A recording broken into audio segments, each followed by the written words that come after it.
Hey guys, my name is McGann. I am a non-medical professional, non-life coachy person who is here sharing my personal stories with narcissists so that hopefully you can wake up and do better for yourself, because I'm certainly not taking my own advice. So recently I did a storytime video about when I had to break up with my husband's girlfriend. And yes, if you're trying to clean your ears, wait, did I hear her right?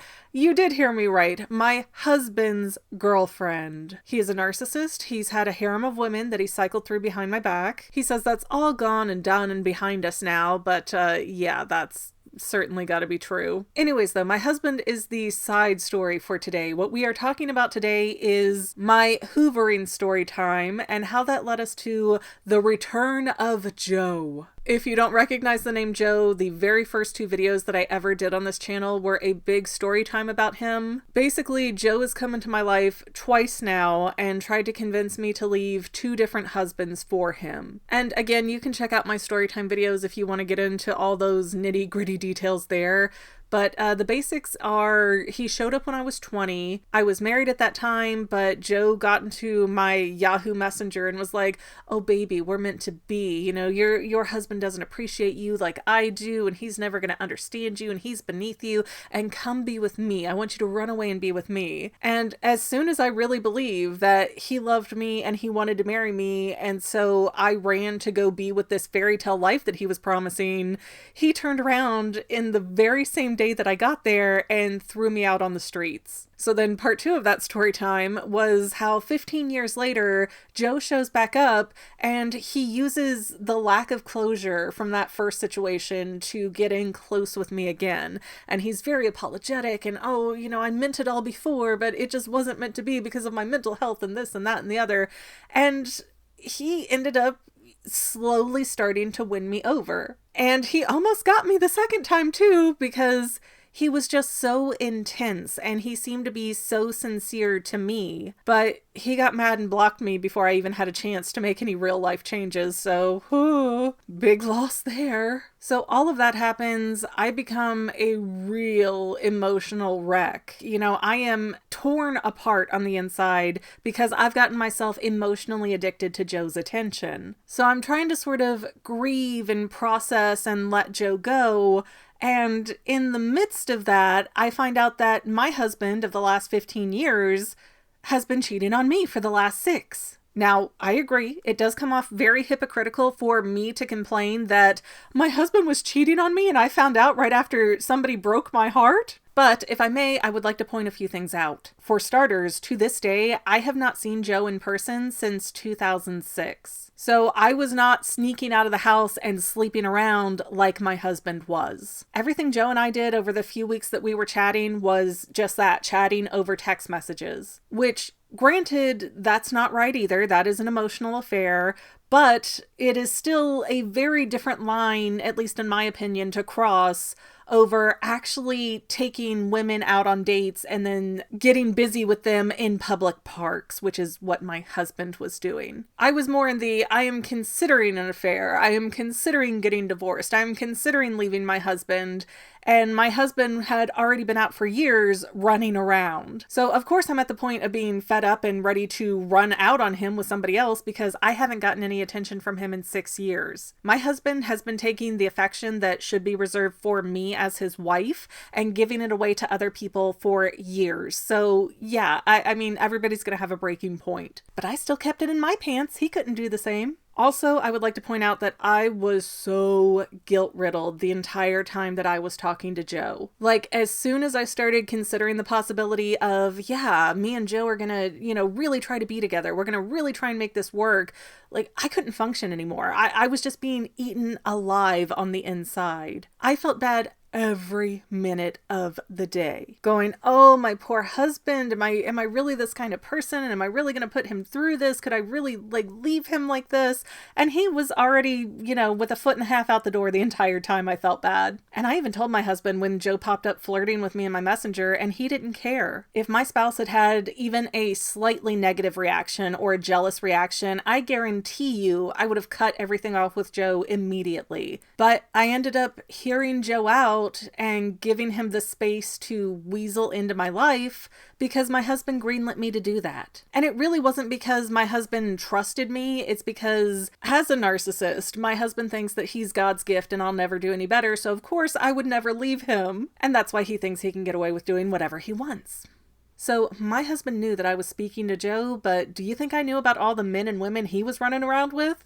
Nope, never once was that brought up. And anytime I felt suspicious or I started questioning him of like, why are you doing this? This behavior seems odd. He just berated me and convinced me that I was crazy. Plus, he slept like a baby every night with zero remorse or guilt, while I only chatted with another guy and I couldn't sleep for weeks over it. He's even told our couples counselor that why should he have to feel bad or think about my feelings when I was never supposed to find out about his affairs in the first place. So we have very different responses and mindsets on this subject matter. But this is not a story time about my husband. I already did that when I was talking about breaking up with his girlfriend. This is about Joe. And everything that I've been saying does not justify my emotional affair with Joe, but just based on my husband lying and cheating on me for years, I've decided to give myself a pass for being naive and stupid. So all of this stuff with my husband's affairs comes to light, and he decides that he's going to grant me a hall pass. And then that way I can go out and have a fling and we can be sort of on equal playing fields, and I can see that they really don't mean anything. They're just for fun. And that's why he does it. I mean, really, he does not see anything wrong with his behaviors. So at this point, Joe was already out of the picture. He had blocked me a while ago, and I start getting on dating sites, kind of looking around, chatting with people a little bit. And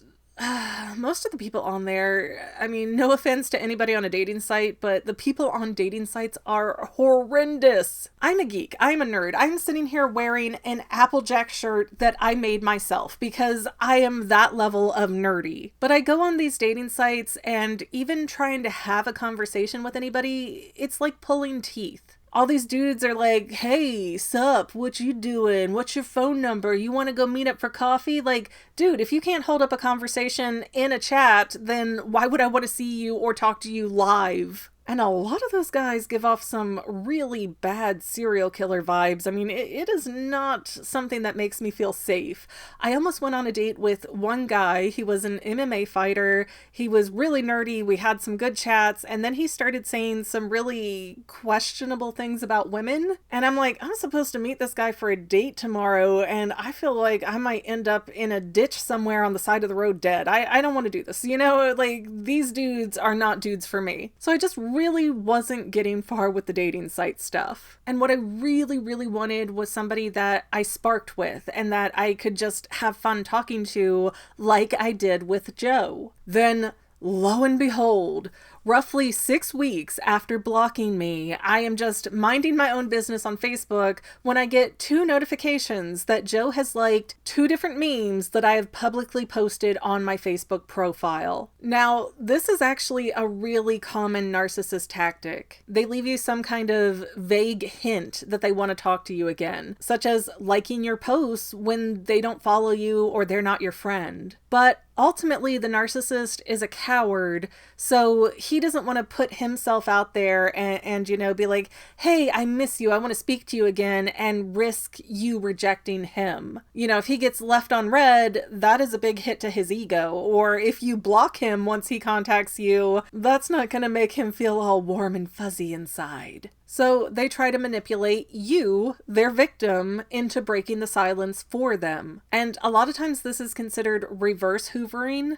Regular hoovering would be when the narcissist shows back up and he is like, sugar baby honey sweetheart, I want to be with you again, let's keep talking. But reverse hoovering is when they get you to make the first major move. So you end up sucking yourself back up. So a narcissist doing things like liking your posts so that you in turn message them, it does 2 things. 1, they know you're going to talk to them, so they don't try and fail, which would damage their ego. And 2, when things go sour again, and they will, the narcissist is going to look back and go, well, see, I didn't even want to talk to this chick. It will be used against you, either when you get mad at them or when their other girlfriends find out that they're talking to you. Like, oh, baby, no, I don't even like her. See, she started the messaging. She's the one that messaged first. I was just being polite. And just a side note, I always refer to narcissists as he because that's my dating experiences. But women can certainly be narcissists too. So I get these 2 notifications that Joe is liking these older posts that I have on Facebook. So I open Messenger and I decide to play it off like I am really ecstatic to hear from Joe again and to see him put those likes on my profile, which I actually was happy to see those notifications, don't get me wrong.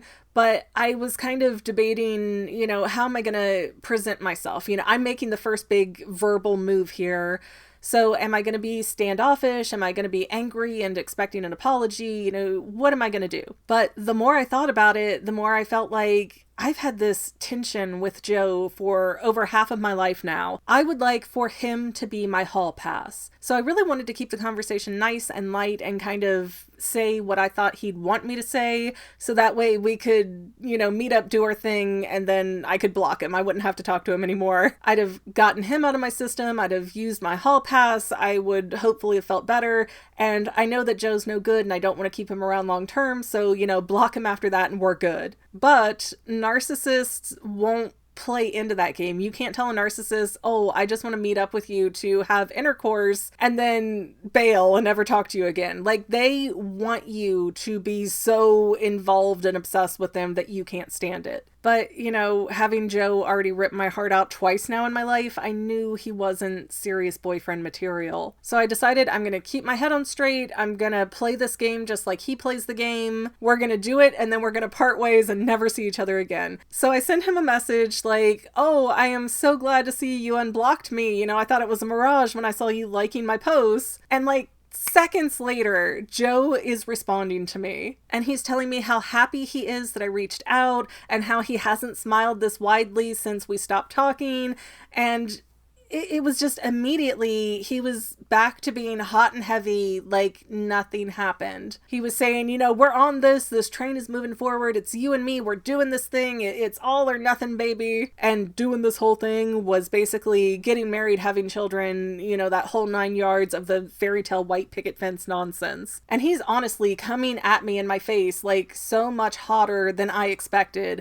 And I'm kind of trying to back it off a little bit. I'm like, I'm not where you are, buddy. You really hurt me. And he's very apologetic and empathetic and receptive of my feelings and the fact that he hurt me. And his excuse for blocking me before and having that whole blow up from the other Storytime video was that he had just switched jobs, so he didn't have his insurance in yet, so he didn't have his Lexapro at the time, which Lexapro is a mood-altering medication, sometimes for depression. It's something my husband also takes, so I know-ish that it's a happy pill. And Joe's just telling me that he overreacted when he blocked me, and he felt so bad, and he was so sorry. And immediately I'm just seeing all of these red flags like, well, wait a minute. So this whole time that you're telling me you love me, you want to have this life with me, blah, blah, blah. Was that just because you weren't taking your meds? So your brain was going haywire? I mean, was that all fake? But I keep my mouth shut because the goal was not to re-enter into a serious relationship. It was to basically have a nail and bail. When Joe first resurfaced a few months beforehand and I hadn't heard from him in 15 years, I was open to being friends with him, and he just sort of wheedled at me until I really felt like I was in love with him. But it was all fake. It was not genuine for him. It was just a game for him. So this time I saw who he was, I knew he'd hurt me before, and I treated our conversations a lot more like a dating simulator game. If I say option A, then the NPC character that I'm trying to date will do, this action. But if I say option B, then they'll do that action. So I was just throwing out these kind of random things that I thought Joe wanted to hear, and I was trying to lean in really heavily to the whole I love you, I love you, I love you thing that he was doing. I was just trying to match his energy and see if that got got me anywhere. And for a while, that worked really great for me. Knowing that Joe is an abusive narcissist that does not think twice about his victims, I mean, it made it really easy for me to not feel bad about faking feelings towards him. Which, let me clarify, I did still have some romantic feelings for Joe, but they had become a lot more realistic and manageable. But I played it up for Joe like my love for him was 1,000 times stronger than it actually was. And I thought he'd respond to that. I thought he'd want to see me quicker. I thought we could, get our nail and bail out of the way faster that way. And for a hot minute, it seemed to work, and then Joe completely fizzled out. And I noticed this time that Joe would really stop all communication with me around 5 p.m. when he'd be home. Whereas before, he would be chatting with me all hours of the day and night. I mean, almost 24/7. He was also chatting with me a lot less frequently. Like on the first day where I sent him the, "Oh, I'm so glad that you're back" text, he was very communicative and we were talking for hours that day. And then after that, I was lucky to get 5 to 15 minutes a day where he was giving me attention. It was just off. Something was very, very, very different. Also on that first day, Joe is like, "Oh my gosh, here's my phone number. I want you to call me. I get off work at this time, call me, call me, call me, call me." And he was very persistent that I, call him on the phone and we chat like normal people, which is what I wanted on the day that he got mad and blocked me. So it was weird how he was just offering that up so freely right now. Like he really wanted me to call him. And there were about 5 or 6 other times after that where he called me and we talked on the phone. So it was a really weird trade-off here because initially Joe was just like texting me for hours every single day and it's setting off all the dopamine centers in my brain and I feel amazing. And now he's not really texting me at all, but every so often he'll call me. And the calls really didn't go great. Yeah, we are definitely a couple where we have textual chemistry and pretty much nothing in person. But I do want to point out that every time Joe called me, he was never at home. He was always on his way home from work. So alone in the car, basically. And all the red flags just kept going off. I also definitely noticed that Joe started devaluing me really fast. And it was like Joe wanted to mold my thinking into making me feel like less of a person. So the shows I liked were stupid, my job wasn't legitimate, and he was going to have to take care of me forever. The things that I wanted were just wrong. And if I had a concern, he would literally laugh at me. So it went from our initial conversations where I felt put on this pedestal, like I'm this perfect human being that he idealizes, to the second time around when we're talking, and I just feel like, man, I'm really unworthy of being around you, aren't I? Like he's trying to make me feel dumb. Then after a few days, Joe goes, "I'm sorry, I can't do this. Take care of yourself." And I basically begged him not to take off and block me again. And I'm thinking in my head, come on, man, I just want to meet up with you. I just want to do the nail and bail and never have to talk to you again. Like, why are you doing this? Let's just make this happen. But after Joe says,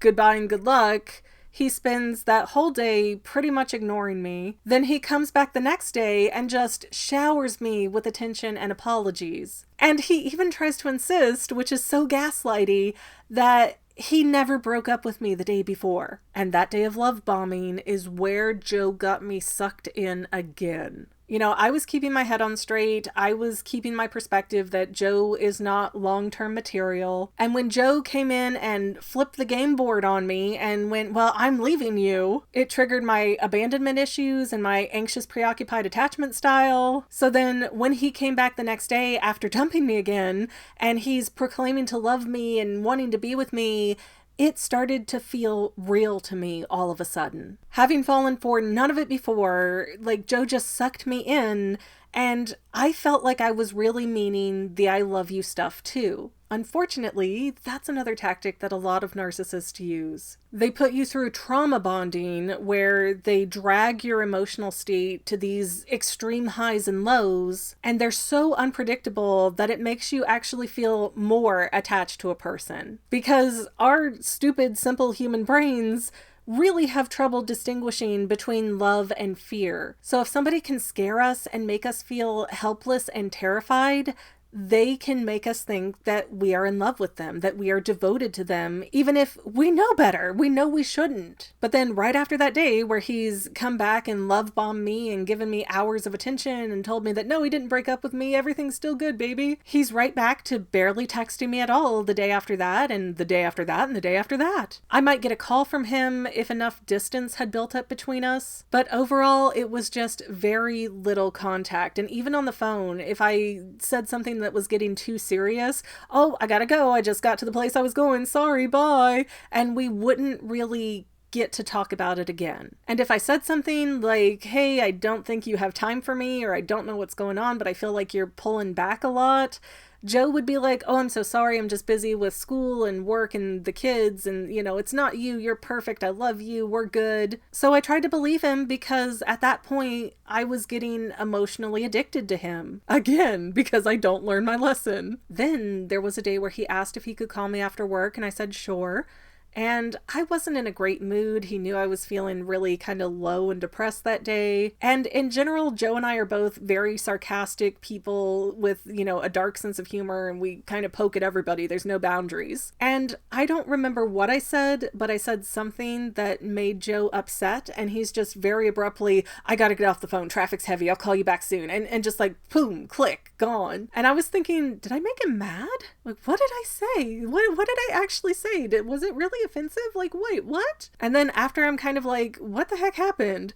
Joe calls me back to tell me that he loves me and he knows that I'm not myself right now, but his ex-wife used to use him as an emotional punching bag and he's not going to cross that line with me, so goodbye, he can't talk to me right now. That was such manipulative gaslighting that I literally just chuckled when he hung up because it was so absurd. I mean, if you actually have an issue with something that I said, if I crossed a line, if I did something that triggered you or offended you in some way, then look at me and talk to me like an adult. Give me a chance to understand that that bothered you and to process it and to apologize for it. But to be a sarcastic person, getting mad at another sarcastic person for saying something sarcastic, and then cutting them off in the middle of the conversation over it, that's behavioral training so that I'm aware I have to do what he wants exactly how he wants it, or I am to be punished and have his feelings withheld from me. So an hour or so goes by and I text him a long apology, and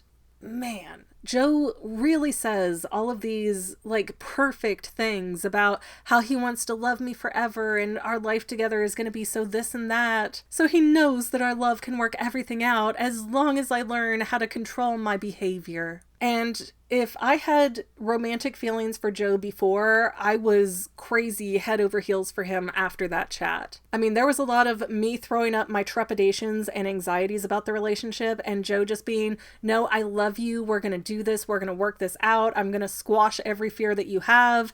And I just felt so good and connected to him at that point. But again, once around 5 p.m. shows up, he totally stops responding, and the next day Joe's going cold on me again. At one point, maybe about a week or so later, Joe was trying to send me these dirty messages and asking me to send him nudes and stuff. And I was just sort of playfully dismissing them oh, no, I only do live shows, I don't send pictures, I don't send videos. And he was asking me for a topless pic. So I sent him back a picture of this topless merman, and Joe got kind of irritated by that and stopped talking to me. And I made an attempt to sort of lighten the conversation back up and be like, hey, I just finished watching Firefly, but Joe wouldn't respond to me. And then the next day he did not text me or call me at all, which was the first full day that I hadn't heard a peep out of him. Then abruptly the next morning at about 6:30 a.m., pretty much exactly when he walks into work,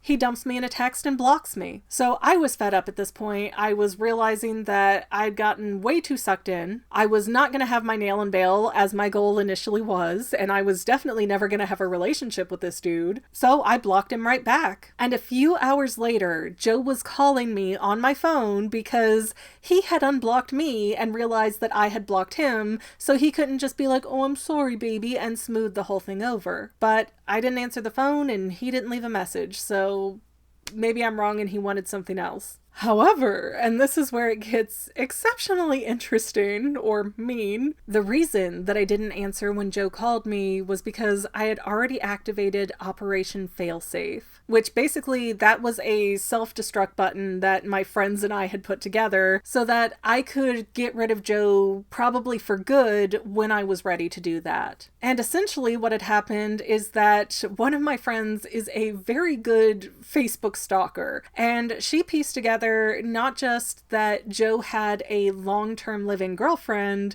but exactly who that person was. So when I said time for Operation Failsafe, basically my friend took these lovey-dovey and sexier kind of messages that Joe had sent me and sent them to his living girlfriend. That way, one of two things are going to happen. Either Joe is going to pick me and prove that his love is real, which, yeah, right. Or he has to play damage control with his girlfriend to smooth things back over, and so he's not going to be coming after me again. I'm too risky that I could take his lies seriously and blow up his actual personal life. But either way, I get my answer as to who I'm dealing with. And yes, as soon as that roughly 5 p.m. mark rolled around, all of a sudden, my friend, my husband, and myself were all blocked by the girlfriend and Joe.